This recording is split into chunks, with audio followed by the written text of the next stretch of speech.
هل تساءلت يوما لماذا يحب الإنسان من لا يحبه؟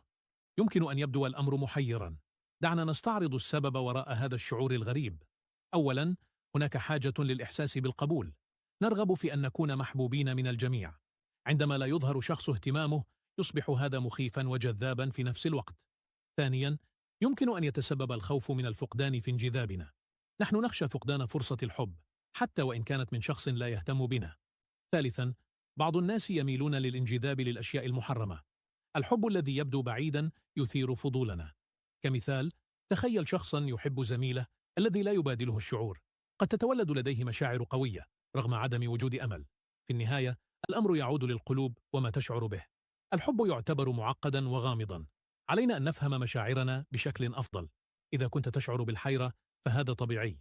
لا تنسى أن الحب الحقيقي يحتاج لتبادل المشاعر. فكر في كيف يمكنك تجاوز هذه المشاعر، وشاركنا تجاربك في التعليقات.